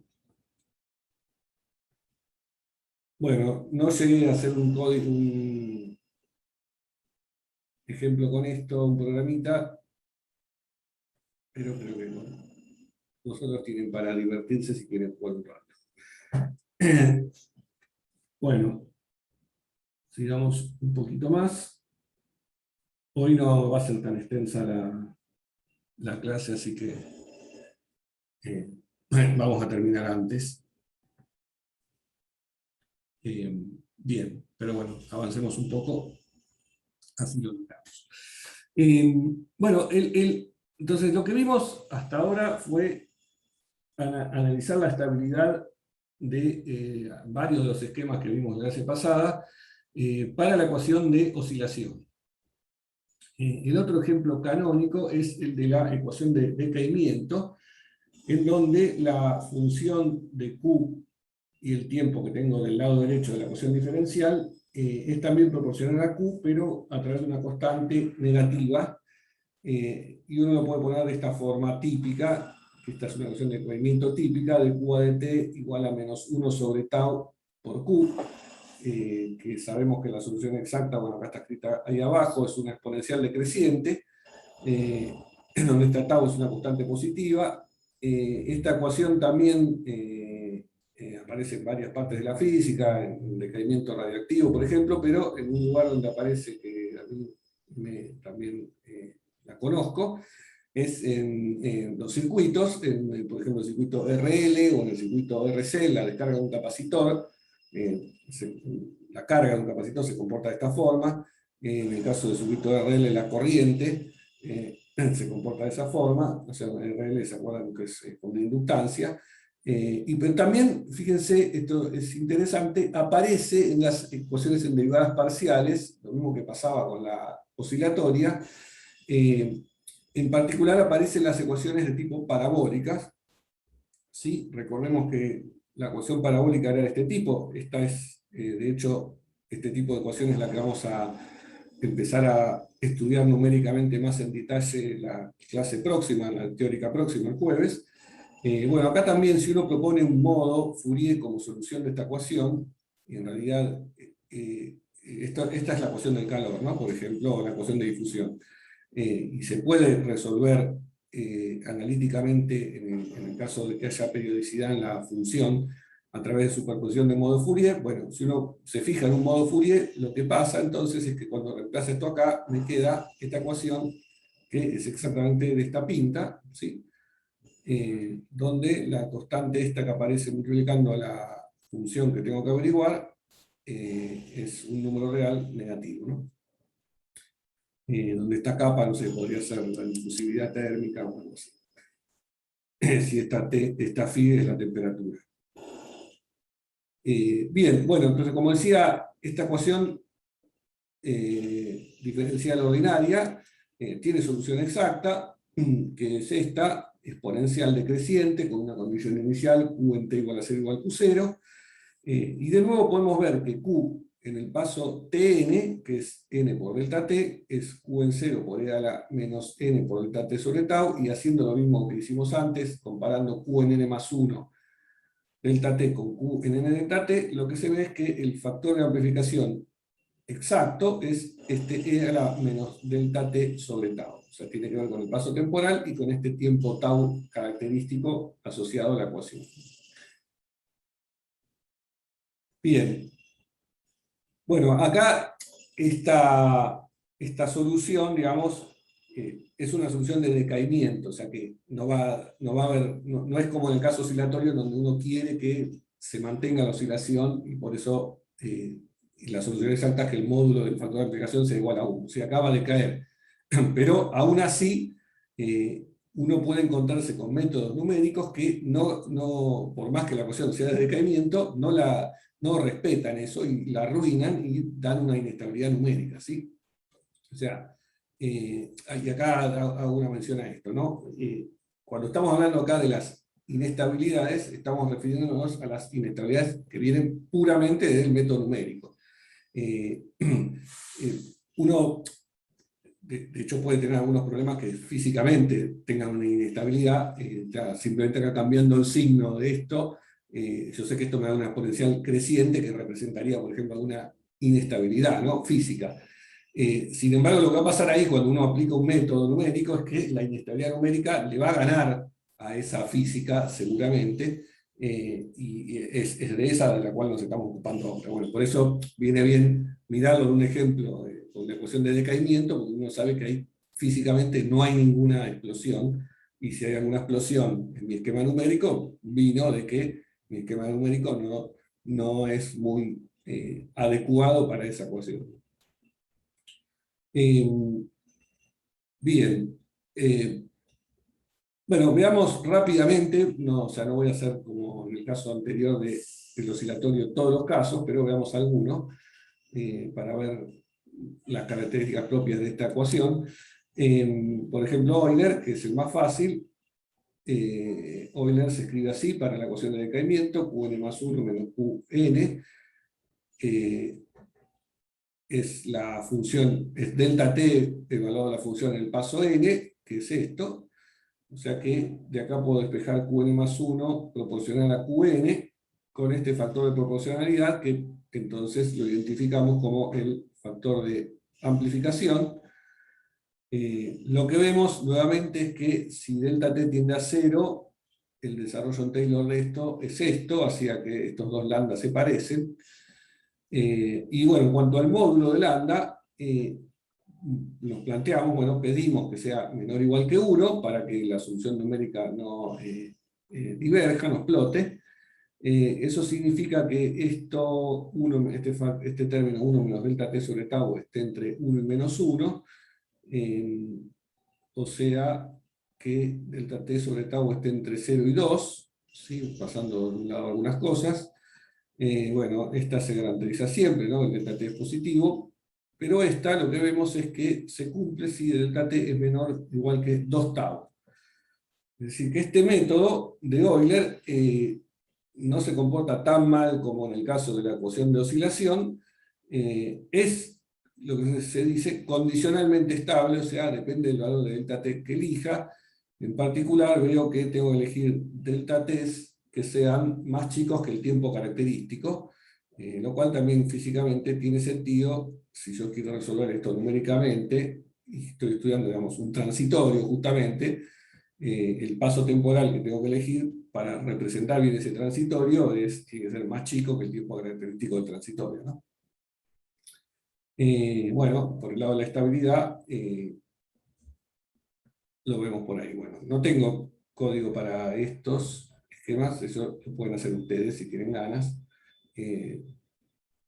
Y de hecho creo que en la práctica van a haber distintos, van a tener que hacer algún código, supongo, para distintos casos. Bien, bueno, menciono rápidamente, no, o sea, como dije, no voy a repetir todas las cuentas, que nos vamos a aburrir, pero lo que se puede ver es que para el método implícito, o sea, este era el método adelantado, ¿no? El que vimos recién, ¿sí? El de Euler adelantado, para el atrasado implícito también pasa como en el caso de la ecuación oscilatoria, que es incondicionalmente estable. O sea, el hacer un método implícito lo vuelve estable. El trapezoidal también da eso, da incondicionalmente estable. Y después, si analizan el Matsuno, el Runge-Kutta o el Adam-Bashor, van a ver que son condicionalmente estables, o sea, depende del valor de delta t. También se puede analizar el salto de rana, que también tiene malas propiedades en la ecuación de decaimiento. En particular, ahí el modo computacional, o sea, una de las raíces del factor de amplificación da siempre positiva, no importa el delta t, o sea que ese método aplicado a la ecuación de decaimiento va a dar todo lo contrario del decaimiento, entonces no conviene nunca usar el salto de rana si hay alguna parte difusiva en las ecuaciones. Es como mala palabra para eso. Bueno, todo esto entonces no lo estoy demostrando. Entiendo que algunos de los ejercicios de la guía les van a pedir mirar esas cosas. Bien, bueno, entonces, y para cerrar un poco y redondeando, el último tema que quería contar era, bueno, ¿qué pasa si la función que tenemos en la ecuación diferencial no es del tipo oscilatorio o de decaimiento, que son estos dos casos? Bueno, lo que decía al principio, cuando empezamos con este tema, es que lo que se hace es linealizar la función, ¿sí? Como linealizarla en términos del Q, y analizar la estabilidad de esa ecuación lineal, ¿sí? Confiando en que, bueno, si la ecuación linealizada es estable, uno esperaría que la no lineal también lo sea, pero nada, no está garantizado, y uno cuando trata con ecuaciones no lineales no tiene otra cosa que hacer, o sea, analíticamente no se puede hacer mucho, uno tiene que hacer prueba y error, pero por lo menos para hacer esa prueba y error puede arrancar con algún método que en la parte lineal sea estable, ¿no? Bueno, y digamos, mirar la estabilidad en realidad uno la puede mirar en términos del error, o sea, digamos, voy a poner un poquito más formal esto que dije hablando de qué quiere decir linealizar y qué quiere decir analizar la inestabilidad o la estabilidad lineal. Bueno, básicamente lo que uno mira es, o sea, sabemos que siempre hay un error en numérico asociado a los truncamientos que uno está haciendo y también al redondeo. Y la idea es ver que ese error no se amplifica con mi esquema numérico, ¿sí? Porque si eso pasa, bueno, lo que va a pasar es que la solución se va a ir contaminando de un error que va a crecer, crecer, crecer y va a ser inestable. Entonces, eso es lo que uno hace en general en una ecuación cuando tiene algo que es no lineal. Es decir, linealiza en el error. Entonces, puesto eso en en matemática, ¿qué significa? Bueno, vamos a verlo, o lo vamos a ver un poquito aplicado a algunos de los métodos que vimos. Si no voy a otra vez repetir sobre todos los métodos, pero veamos sobre algunos para ver cómo uno se maneja en esos casos. Bueno, por ejemplo, en el método de Euler, lo que uno está haciendo es esto, ¿no? Y lo que dice es, comparo la solución con su error, o estudio, no comparo, digamos, estudio la solución con su error, y veo eso aplicado al método de Euler, ¿no? Que el método de Euler me decía que Qn más 1 era Qn más delta t por f. Bueno, ahora considero que el paso en n más 1 tiene un error, y en el paso en n también hay un error, y la f que tengo que evaluar en el Qn tiene, justamente como siempre tengo un error, es Qn más ese error. ¿Sí? De nuevo acá estoy diciendo que este n no es un elevado, sino que es el error en el paso n, ¿no? Y este sería el error en el paso n más 1. Bueno, lo que uno hace es hacer un Taylor justamente en ese error, diciendo que la función evaluada en Qn más ese error es la función en Qn más la derivada de la función formalmente respecto a Q por el error n, ¿no? Es un Taylor en este desplazamiento respecto de la función, ¿no? Entonces, un Taylor funcional, si quiere. Después vamos a ver algún ejemplo que esto no es tan complicado, pero en forma abstracta sería esto, ¿no? Más cosas de orden epsilon n al cuadrado serían, ¿no? Y siguiendo. Bueno, entonces, si aplico esto aquí, en el método este de Euler, me queda esto que está escrito acá, ¿sí? Donde desarrollé entonces Taylor, este f, y me quedan estos términos. Bien, bueno, lo que voy a decir acá es que el método, voy a usar algo para anotar, creo que ahí está, lo que hago es decir, bueno, el método de Euler me dice que Q en el paso n más 1 es Qn más delta t por f de Qn, o sea, esta sería lo que uno obtendría si la solución es exacta. Entonces perdón, si la solución numérica la resuelve en forma exacta. Si no tuviese error la solución numérica, uno tiene esto. O sea que esto lo voy a cancelar y me voy a quedar simplemente con el análisis de cómo se modifica el error a medida que voy iterando.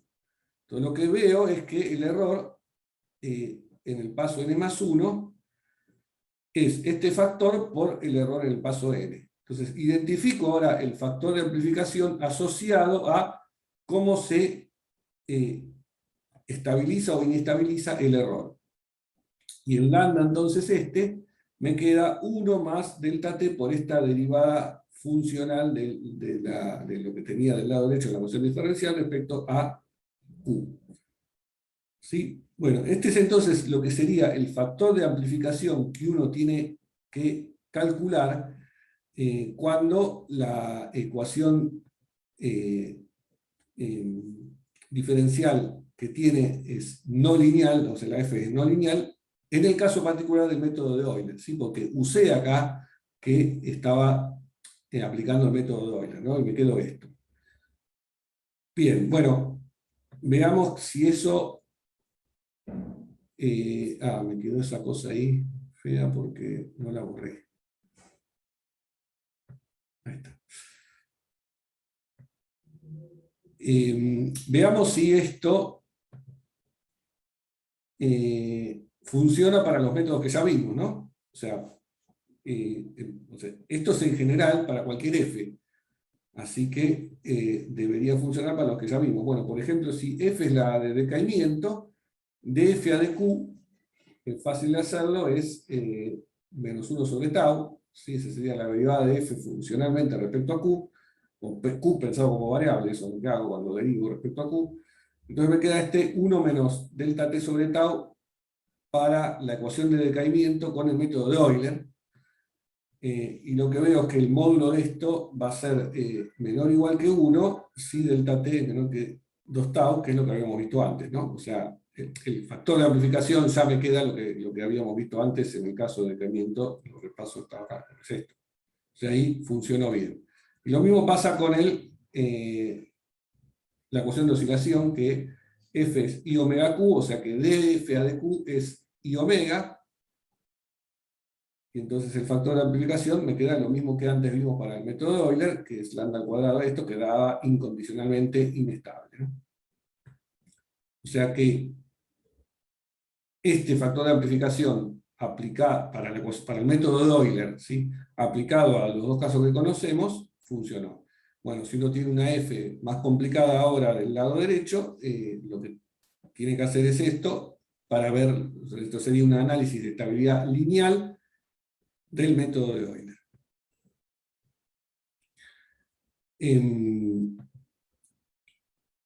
Bueno, veamos lo mismo ahora, pero para el método de Euler atrasado o implícito. Bueno, ahí otra vez lo que hay que hacer es este análisis.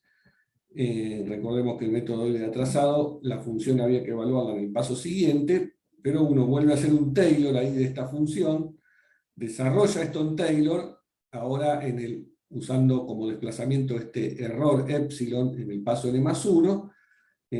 Si este Taylor está metido acá, si acá ven el desarrollo, otra vez la derivada de f respecto a q, acá aparece ese desplazamiento. Bueno, vuelvo a hacer lo mismo que antes, digo, bueno, la solución numérica yo sé que satisface Qn+1 igual a Qn más delta t por f, entonces lo puedo tachar, ¿sí? Lo mismo que taché antes, y me queda entonces, en cuanto al error, este factor de amplificación, que es 1 dividido 1 menos delta t por la derivada de f funcional respecto a q. Bien, lo que se puede ver, de nuevo, entonces, es en los ejemplos que vimos antes. Si estoy en el caso de decaimiento, de f a de q es -1 sobre tau. Es un número negativo, un número real negativo, que entonces, como está acá abajo, me va a quedar algo que me da un factor de amplificación cuyo módulo es menor que 1. O sea que se cumple, nuevamente, como habíamos dicho, que el esquema implícito atrasado es estable para la ecuación de decaimiento, incondicionalmente estable. Y para el caso oscilatorio también pasa, porque la derivada de f respecto a q es i omega, o sea que acá queda un número complejo acá abajo, y su módulo entonces va a ser menor que 1, o sea queda estable en ambos casos incondicionalmente, como habíamos visto antes, ¿no? Pero si uno de nuevo tiene un caso más general, donde tiene otra f, bueno, lo que tiene que hacer para el método del atrasado es analizar la estabilidad en cuanto a este factor de amplificación. Bueno, lo mismo puede hacer para trapezoidal, no me voy a tener en toda la cuenta, lo pueden mirar si después quieren revisar algo. El factor de amplificación da esto. De nuevo, si lo hacen para el caso particular de decaimiento, les va a dar que es menor o igual que 1, o sea que va a dar estable, incondicional, tanto en el caso de decaimiento como en el caso oscilatorio. En otro caso más general, de nuevo hay que hacer esto, ¿no? O sea que básicamente la estabilidad, el análisis de estabilidad lineal de una ecuación en general consiste en obtener el factor de amplificación de esta forma, como está contado acá, y mirar si ese factor de amplificación es menor o igual que 1, de acuerdo a esta derivada, ¿no? Bien, el de Runge-Kutta de orden 2, que es uno que se usa mucho, como dije antes. Ahí, bueno, también uno hace lo mismo. O sea, básicamente hace ese Taylor, linealiza la función esa en este desplazamiento o este error.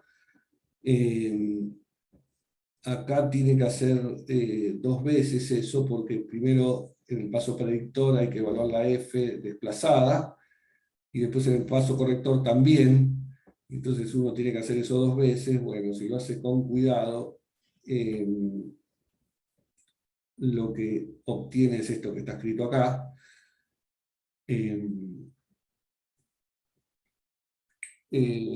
Nada. No sé si se llega a ver esto.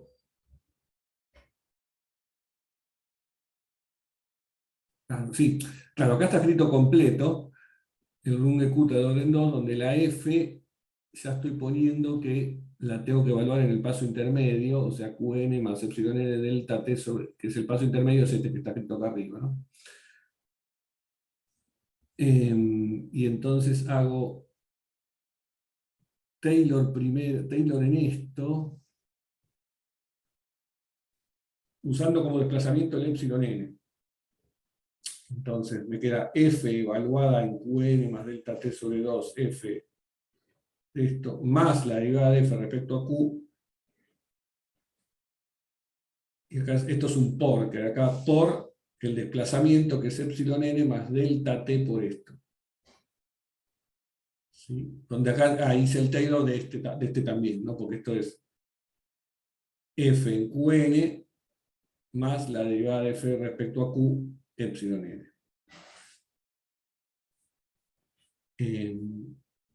Queda medio un trabalenguas, pero es esto que está aquí, y después entonces uno vuelve a hacer esto de decir, bueno, la solución numérica satisface, sin el error, satisface que cumple esa ecuación numérica, ese esquema, entonces lo que me queda es el error con este factor de amplificación, o sea que el lambda es esto que está acá, ¿no?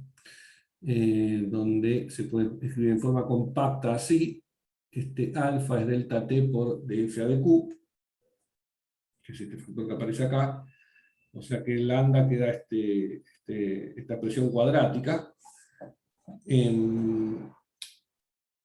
de nuevo uno puede mirar, o sea, esto sería el caso genérico, para la inestabilidad lineal o de cualquier ecuación diferencial linealizada, para el caso Runge-Kutta.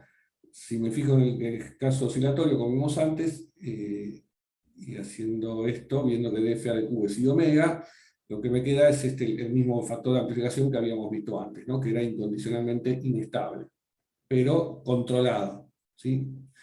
En el caso de decaimiento, que en realidad no habíamos hecho la cuenta, yo la dejé así para que ustedes la hagan si quisieran, pero ahora acá ya está hecha, y lo que se ve es que se puede analizar, bueno, lo que no está hecho es la cuenta hasta el final, pero lo que se puede ver es que esto es una cuadrática, queda una cuadrática que lo que se ve es que tiene eh, eh,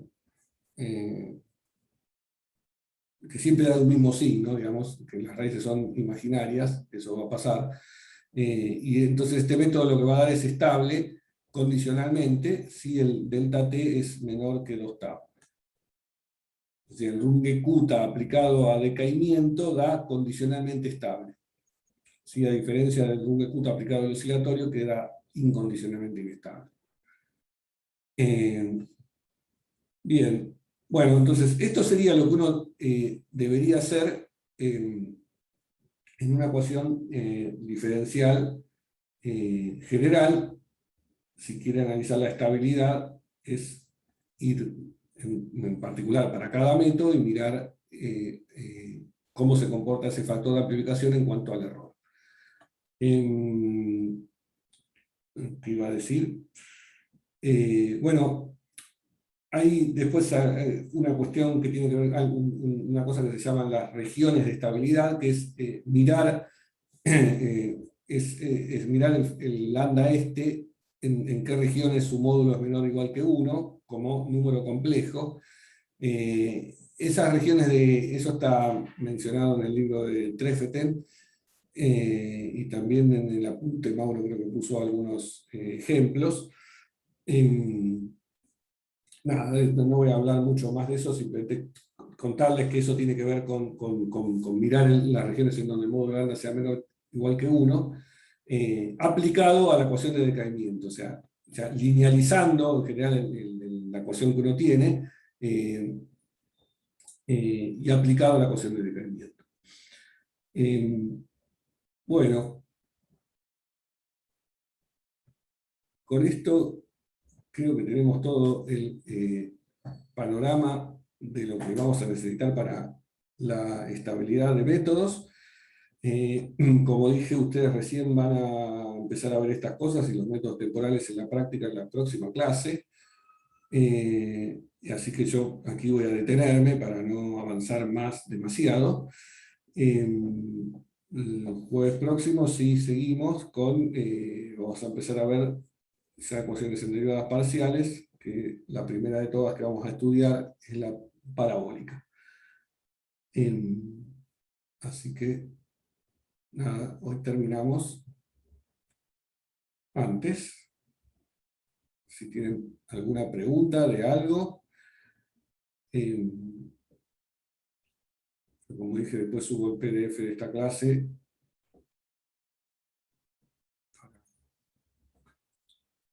Si la quieren repasar y qué sé yo.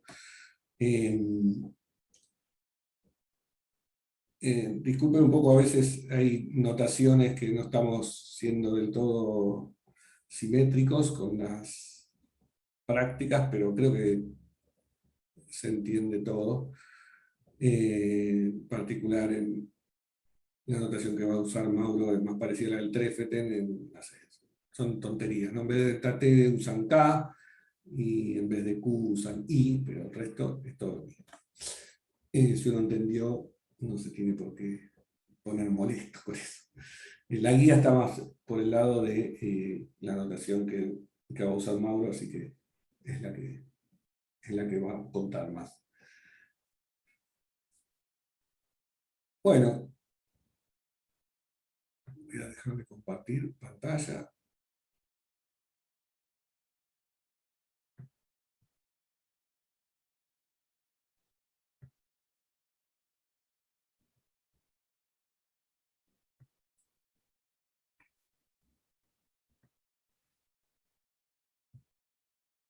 Muy bien, bueno, los saludo. Si no hay más ninguna pregunta, cerramos la grabación.